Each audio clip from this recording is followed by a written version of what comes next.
જય સ્વામિનારાયણ વિદ્યાર્થી મિત્રો, શ્રી સ્વામિનારાયણ વિદ્યાસાગરના ઓનલાઈન શિક્ષણમાં આપ સૌનું હાર્દિક સ્વાગત છે.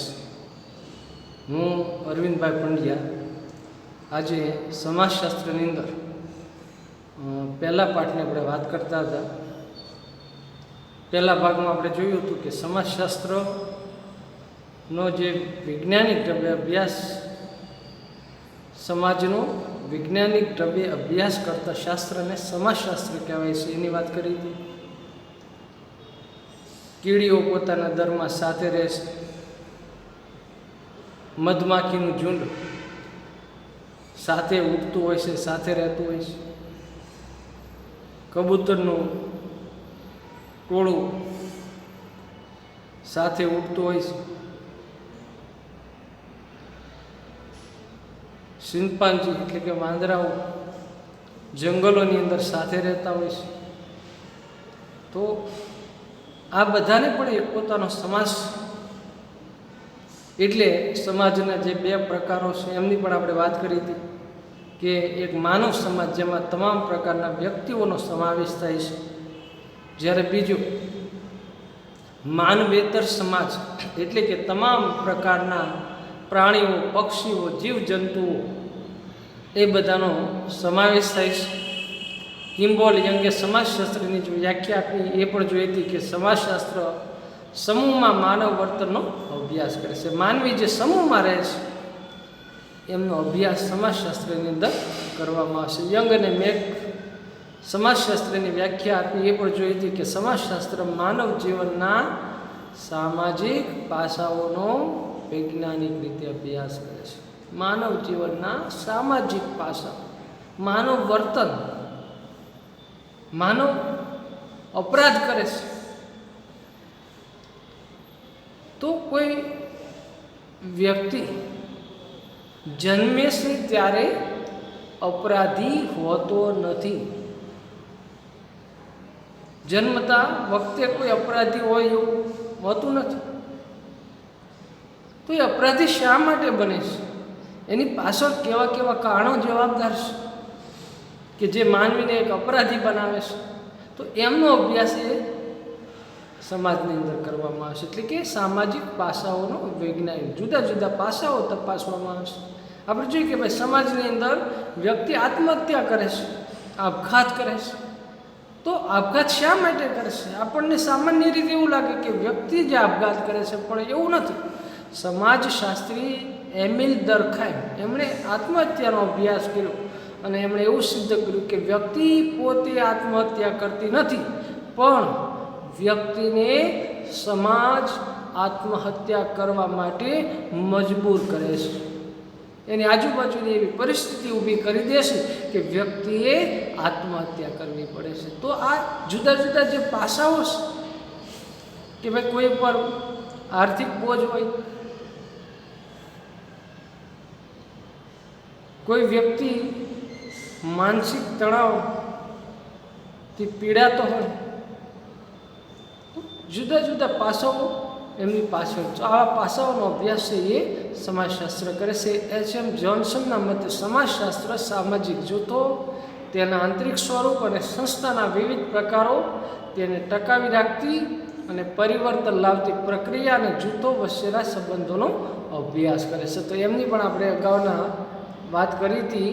આજે આપણે સમાજશાસ્ત્રના ઉદ્ભવ પૂર્વે વ્યક્ત થયેલું સમાજ અંગેનું ચિંતન એમની વાત કરવાની છે. એક સામાજિક વિજ્ઞાન તરીકે સમાજશાસ્ત્રના ઉદ્ભવને હજુ પોણા 200 વર્ષ જ થયા છે. ત્યારે વિદ્યાર્થી મિત્રો, આપને એ સવાલ થયો હશે કે શું પોણા 200 વર્ષ પૂર્વે સમાજ અંગેનો કોઈ વ્યવસ્થિત અભ્યાસ થયો જ નહોતો? તો વિદ્યાર્થી મિત્રો, ઓગસ્ટ કોન્ત, જેમને વિશ્વના સમાજશાસ્ત્રના પિતા તરીકે ઓળખવામાં આવે છે, 1838ની અંદર એમણે પોઝિટિવ ફિલોસોફી નામનું પુસ્તક લખ્યું અને સમાજનો એક વ્યવસ્થિત રીતે અભ્યાસ કરવાની શરૂઆત કરી હતી. તો 1838થી શરૂઆત થઈ. તો એ પહેલાં સમાજનો અભ્યાસ થતો જ નહોતો. તો આ સવાલના જવાબ રૂપે એમ કહી શકાય કે સમાજના અભ્યાસની આ પરંપરા ગ્રીક ચિંતકો પ્લેટો 427થી 347 ઈસવીસન પૂર્વે, એટલે કે ઈસવીસનની શરૂઆત ઈસુ ખ્રિસ્તના જન્મ પછી કરવામાં આવી. એટલે કે એનો જન્મ થયો ત્યારથી ઈસવીસનની શરૂઆત થઈ છે. પણ એ પહેલાંનો જે સમયગાળો છે એને ઈસવીસન પૂર્વે કહેવામાં આવે છે. અને એરિસ્ટોટલે 384થી 322 ઈસવીસન પૂર્વેના લખાણોથી શરૂ થઈ હતી. આ બંને વિદ્વાનોના મત મુજબ સમાજ એક સુગ્રંથિત વ્યવસ્થા છે. એટલે કે બધા સાથે રહી એકબીજાને મદદ કરી અને એકબીજાની જરૂરિયાતો પૂર્ણ કરે છે. અને તે સામાજિક અસમાનતા અને શ્રમ વિભાજન પર આધારિત છે. શ્રમ વિભાજન, શ્રમ કહેતા કામની વહેંચણી.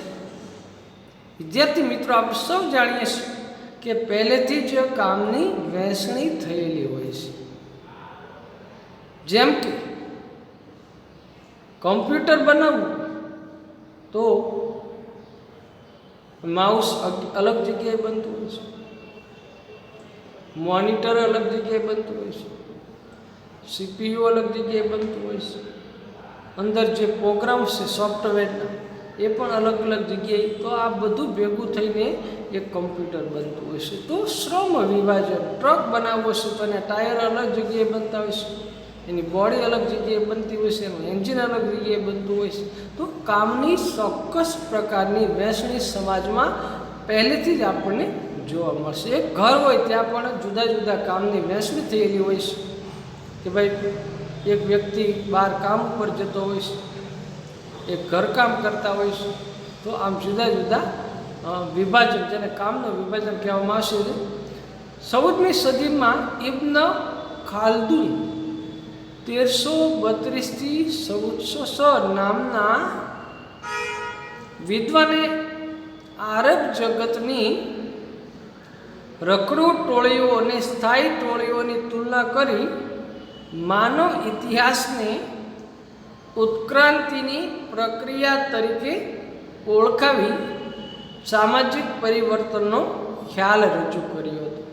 આ ઉપરાંત થોમસ હોબ્સ 1588થી 1679, જ્હોન લોક 1632થી 1714, વિકો 1668થી 1744, મોન્ટેસ્ક્યુ 1689થી 1715, રૂસો 1712થી 1778, સેન્ટ સિમોન 1760થી 1825 જેવા વિદ્વાનોએ માનવ સમાજ અને સામાજિક વ્યવસ્થા અંગેના વિચારો વ્યક્ત કર્યા હતા. તો વિદ્યાર્થી મિત્રો, એક તો માનવ સમાજ એટલે કે સાથે રહેતો સમાજ, સામાજિક વ્યવસ્થા, એના ધોરણો, એના નિયમો કે ભાઈ જે સમાજમાં નિયમો ચોક્કસ પ્રકારના હોય છે કે ભાઈ ચોરી ન કરવી, લૂંટફાટ ન કરવી, અપરાધ ન કરવો. આ બધા પ્રતિબંધિત નિયમો છે. જો વ્યક્તિ આવા સમાજના નિયમોનો ભંગ કરે તો સમાજના લોકો દ્વારા એમની ટીકા કરવામાં આવે છે. તો સમાજના જે ચોક્કસ નિયમો છે, સામાજિક ધોરણો એવું નામ આપવામાં આવ્યું છે. તો એક સમાજ વ્યવસ્થા જાળવવા માટે, સામાજિક વ્યવસ્થા જાળવવા માટે આ ધોરણોનો કડકપણે પાલન કરાવવામાં આવે છે.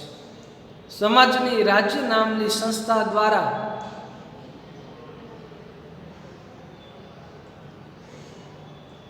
આ નિયમોનું પાલન કરાવવામાં આવશે. પોલીસ, ન્યાયતંત્ર એ કડક રીતે નિયમોનો પાલન કરાવે છે. તો આમ સામાજિક વ્યવસ્થા અંગેના વિચારો પ્રાચીન સમયથી એટલે કે વ્યક્ત થતા હતા એ આપણે જોયું. ત્યાર પછી સમાજશાસ્ત્રનો ઉદ્ભવ જોઈએ.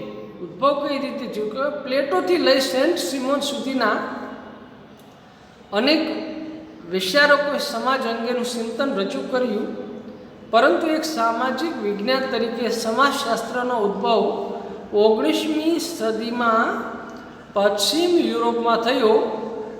18મી અને 19મી સદીમાં પશ્ચિમ યુરોપમાં આવેલા ઝડપી સામાજિક પરિવર્તનો, નવજાગૃતિ. આપણે જોઈએ કે પરિવર્તન એટલે બદલાવ. યુરોપની અંદર ઝડપી બદલાવ આવ્યા. કેમ કે 18મી સદીની અંદર ઔદ્યોગિક ક્રાંતિ થઈ. ઇંગ્લેન્ડની અંદર મોટા ઉદ્યોગો અસ્તિત્વમાં આવ્યા. એટલે જે ગૃહ ઉદ્યોગો હતા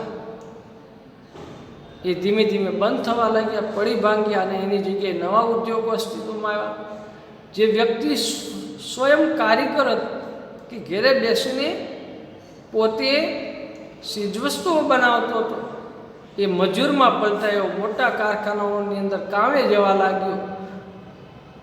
ભારત જેવા દેશની અંદર જે જ્ઞાતિ વ્યવસ્થા હતી, જડ પ્રકારની વ્યવસ્થા હતી, શુદ્ધ અશુદ્ધના ખ્યાલો હતા, આભડશેટના જે ખ્યાલો હતા, એમાં પરિવર્તન આવ્યું અને તમામ જ્ઞાતિના લોકો સાથે ઉદ્યોગોમાં કામે જવા લાગ્યા, સુખ દુઃખની વાતો કહેવા લાગ્યા અને અંતે એકબીજાને મદદ કરવા લાગ્યા, એકબીજા સાથે જમવાનો વ્યવહાર કરવા લાગ્યા અને ધીમે ધીમે આંતરજ્ઞાતિ લગ્નો પણ શરૂ થયા. તો આ સામાજિક પરિવર્તનો છે, નવ જાગૃતિ. એક સમાજમાં નવી જાગૃતિ આવી કે ભાઈ જૂના રિવાજો ત્યજી દેવામાં આવ્યા. જેમ કે ભારતની અંદર સતી પ્રથાનો રિવાજ હતો. રાજારામ મોહન રાયના ભાભીને જ્યારે સતી કરવામાં આવી ત્યારે એના મન ઉપર ઘેરી અસર થઈ, એટલે એમણે પ્રયત્ન કર્યા અને વિલિયમ બેન્ટિંગની મદદ લઈ. એ સમયે ઇંગ્લેન્ડનું શાસન હતું. આપણા ઈસવીસન 1829ની અંદર સતી પ્રથા પ્રતિબંધક કાનૂન બનાવ્યો અને આ પ્રથા આજે આપણને જોવા મળતી નથી. તો સમાજમાં એક નવી જાગૃતિ આવી. ઇંગ્લેન્ડમાં થયેલી ઔદ્યોગિક ક્રાંતિ, ઉદ્યોગના ક્ષેત્રે નવા નવા યંત્રો શોધાયા અને ઉત્પાદનની પદ્ધતિમાં જે પાયાનું પરિવર્તન આવ્યું અને ઔદ્યોગિક ક્રાંતિ કહેવામાં આવશે. ફ્રાન્સની રાજ્ય ક્રાંતિ જેવા પરિબળોએ સમાજશાસ્ત્રના ઉદ્ભવના બીજ રોપ્યા. ઔદ્યોગિક ક્રાંતિને કારણે નવા નવા ઉદ્યોગો સ્થપાવા લાગ્યા અને શ્રમજીવી વર્ગના શોષણની સમસ્યા ઊભી થઈ. તો વિદ્યાર્થી મિત્રો જે સ્વયં કારીગરો હતા, જે ગૃહ ઉદ્યોગની અંદર કામ કરનારા લોકો હતા, એ ધીમે ધીમે ગૃહ ઉદ્યોગો પડી ભાંગ્યા, એટલે એ કારખાનાઓમાં કામે જવા લાગ્યા અને એક મજૂર બન્યા શ્રમજીવી વર્ગ. તો એમનું શોષણ થવા લાગ્યું, એની સમસ્યાઓ ઊભી થઈ. ફ્રાન્સમાં લુઈ રાજાઓની અન્યાયી શાસન વ્યવસ્થાને કારણે સામાજિક અવ્યવસ્થાની સ્થિતિ ઊભી થઈ. વળી નવી નવી વૈજ્ઞાનિક શોધખોળોને પરિણામે જુદા જુદા રાષ્ટ્રો એકબીજાના સંપર્કમાં આવવા લાગ્યા. આવી પરિસ્થિતિમાં વૈજ્ઞાનિક દૃષ્ટિબિંદુથી સમાજના વસ્તુલક્ષી અભ્યાસની આવશ્યકતા ઊભી થઈ. તો વિદ્યાર્થી મિત્રો, ઔદ્યોગિક ક્રાંતિ થઈ. બે વર્ગો સમાજમાં અસ્તિત્વમાં આવે, એક માલિક વર્ગ અને એક મજૂર વર્ગ. માલિકોની સંખ્યા ઓછી હતી, મજૂરોની સંખ્યા વધારે હતી. વિશ્વની અંદર 75% મજૂરો અને 25% માલિકો હતા, પણ શાસન એ માલિકોના હાથમાં. એટલે મજૂરોનું શોષણ થવા લાગ્યું. એટલે સમાજનો અભ્યાસ એ જરૂરી હતો. ફ્રાન્સમાં લુઈ રાજાઓની અન્ય શાસન વ્યવસ્થાને કારણે સામાજિક અવ્યવસ્થાની સ્થિતિ ઊભી થઈ. વળી નવી નવી વૈજ્ઞાનિક શોધખોળને પરિણામે જુદા જુદા રાષ્ટ્રો એકબીજાના સંપર્કમાં આવવા લાગ્યા. આવી પરિસ્થિતિમાં વૈજ્ઞાનિક દૃષ્ટિબિંદુથી સમાજના વસ્તુલક્ષી અભ્યાસની આવશ્યકતા ઊભી થઈ. ફ્રાન્સના વિદ્વાન દાર્શનિક ઓગસ્ટ કોન્તે સૌ પ્રથમ વૈજ્ઞાનિક દ્રષ્ટિબિંદુથી સમાજને વસ્તુલક્ષી રીતે સમજવાનો પ્રયત્ન કર્યો.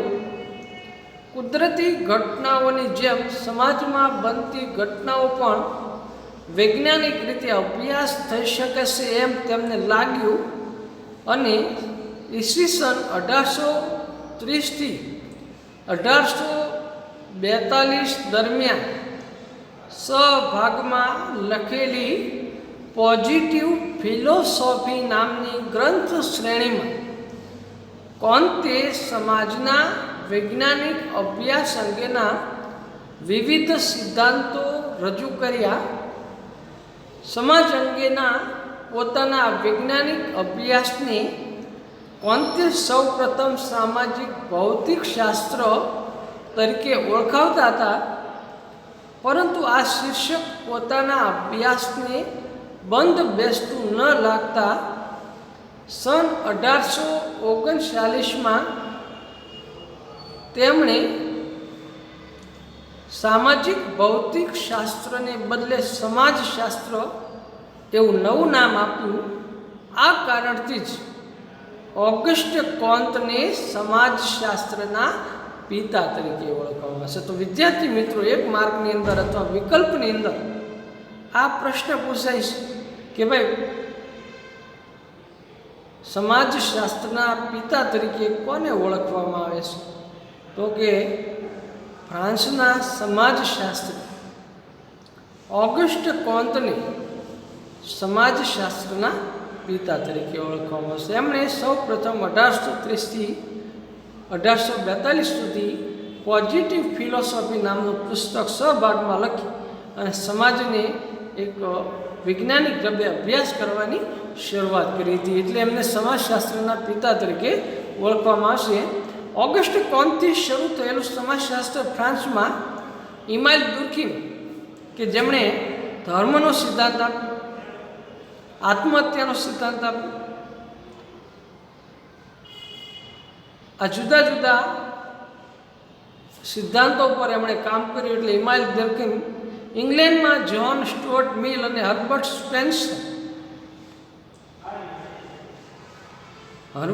સ્પેન્સ કે જેમણે સમાજના જુદા જુદા ખ્યાલો આપે. એક ખ્યાલ એમનો ખૂબ મહત્વનો છે કે વ્યક્તિ તમારી નોંધ લેશે.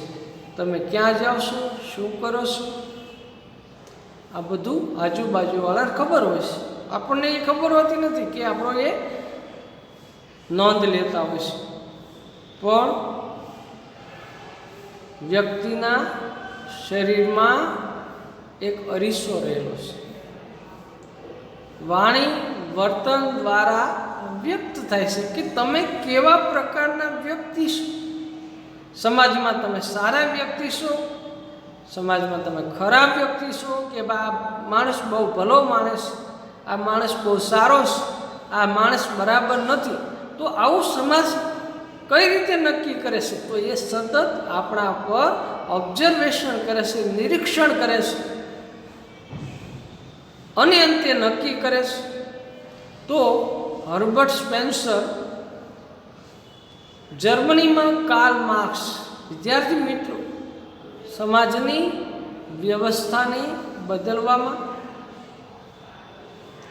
કાર્લ માર્ક્સ કે જેમણે લખેલું દાસ કેપિટલ પુસ્તક, એમણે મજૂરોને એવું આહવાન કર્યું કે 75% તમે છો, 25% જ માલિકો છો. તો તમે શા માટે ગુલામી કરો છો? ગુલામીની જંજીરો તોડી નાખો, એક થાવ, એકત્ર થાવ, એક થાવ, મજૂર સંગઠનો બનાવો, મજૂરો શાસન વ્યવસ્થા સંભાળો અને રશિયાની અંદર લેનિનના નેતૃત્વ નીચે રશિયન ક્રાંતિ 1917માં થઈ. તો એની પાછળ આ દાસ કેપિટલ એટલે કે કાર્લ માર્ક્સના જે વિચારો હતા ત્યાં મજૂરો સંગઠિત થયા અને સામ્યવાદી સરકાર એટલે કે કોઈ પણ ઉદ્યોગ ધંધા સરકાર પાસે હોય, કોઈ ખાનગી માલિક નહીં. તમામ પ્રકારના ઉદ્યોગ ધંધા ઉપર સરકારની હકુમત હોય, સરકાર જ એનો નફો પ્રાપ્ત કરે. તો આવી સામ્યવાદી સરકાર પણ વિશ્વમાં અડધા વિશ્વની અંદર સામ્યવાદી વિચારસરણીની શરૂઆત થઈ. તો એ કાર્લ માર્ક્સના વિચારો હતા કે જે મજૂરો પાસે 12 કલાક કામ કરાવતા હતા તે 8 કલાકનો નિયમ આવ્યો. ઘોડિયાઘરની વ્યવસ્થા આવી કે નાનું બાળક હોય તો એની માટે વ્યવસ્થા કરી. ચા નાસ્તાની વ્યવસ્થા કંપનીએ કરી. તો ઘણા બધો ફેરફારો આ વિચારોથી જોવા મળે છે. તો કાર્લ માર્ક્સ અને વેબરના અભ્યાસોથી આગળ વધવા લાગ્યું. આરંભના સમયગાળામાં સૌ સમાજશાસ્ત્રીઓએ આપેલા અનન્ય પ્રદાનને કારણે તેઓ પ્રશિષ્ટ સમાજશાસ્ત્રી તરીકે જાણીતા થયા. આ સમાજશાસ્ત્રીઓના પ્રદાન દ્વારા કેવી રીતે સમાજશાસ્ત્રનો વિકાસ થયો અને સમાજશાસ્ત્રના અભ્યાસમાં કયા કયા મુદ્દાઓ સમાવી શકાય તે અંગેની હવે સમજ મેળવીએ. તો વિદ્યાર્થી મિત્રો, સમાજશાસ્ત્ર માત્ર અભ્યાસનો જ વિષય નથી, પણ જીવનમાં ઉતારવાનો. એ આપણે સમાજના એક વ્યક્તિ તરીકે કેવા સારા કાર્યો કરી શકીએ, સમાજને આપણું યોગદાન કઈ રીતે આપીશું, આવી કોરોના જેવી મહામારીની અંદર આપણે સમાજને કઈ રીતે ઉપયોગી થઈ શકીએ એ આપણે નક્કી કરવાનું છે. આપણે એક સમાજશાસ્ત્રી તરીકે સમાજશાસ્ત્રીને નજરમાં રાખી નિરીક્ષણ પદ્ધતિ, જુદી જુદી પદ્ધતિઓનો ઉપયોગ કરવાનો છે, બીજાને મદદ કરવાની છે. કોઈ સામાજિક ઘટના બની છે તો એને સમાજને ધ્યાનમાં રાખી આ ઘટનાને જોવાની છે. સૌ પ્રથમ વિદ્યાર્થી મિત્રો, પોઝિટિવિટી એટલે કે પોઝિટિવ બનવાનું છે. આપ સૌ જાણીએ છીએ કે ગ્લાસની અંદર અડધો ભરેલો હોય છે. તમને કોઈ એવું પ્રશ્ન પૂછે કે ભાઈ આ ગ્લાસમાં કેટલું પાણી છે, તો અડધો ભરેલો છે. ઘણા એવું કહેશે કે ભાઈ ગ્લાસ અડધો ભરેલો છે, તો ઘણા એવું કહેશે કે ગ્લાસ અડધો ખાલી છે. જવાબ એક જ છે, એમનો જવાબ એક જ છે. ઘટના એક જ, જવાબ બે છે. ઘટના એક છે કે ગ્લાસ અડધો ભરેલો છે, ગ્લાસ અડધો ખાલી છે. તો જે ગ્લાસ અડધો ભરેલો છે એ પોઝિટિવિટી છે. એમણે એમાંથી એ ઘટનાને પોઝિટિવ રીતે લીધી છે, અને ગ્લાસ અડધો ખાલી છે એ વ્યક્તિએ નેગેટિવ રીતે આ ઘટનાને જોઈ છે. તો આપણે પોઝિટિવ બનવાનું છે. પોઝિટિવિટી, સારી સારી બાબતો ઘટનામાંથી લેવાની છે અને સમાજ આગળ વધે માટેના પ્રયત્ન કરવાના છે. તો વિદ્યાર્થી મિત્રો,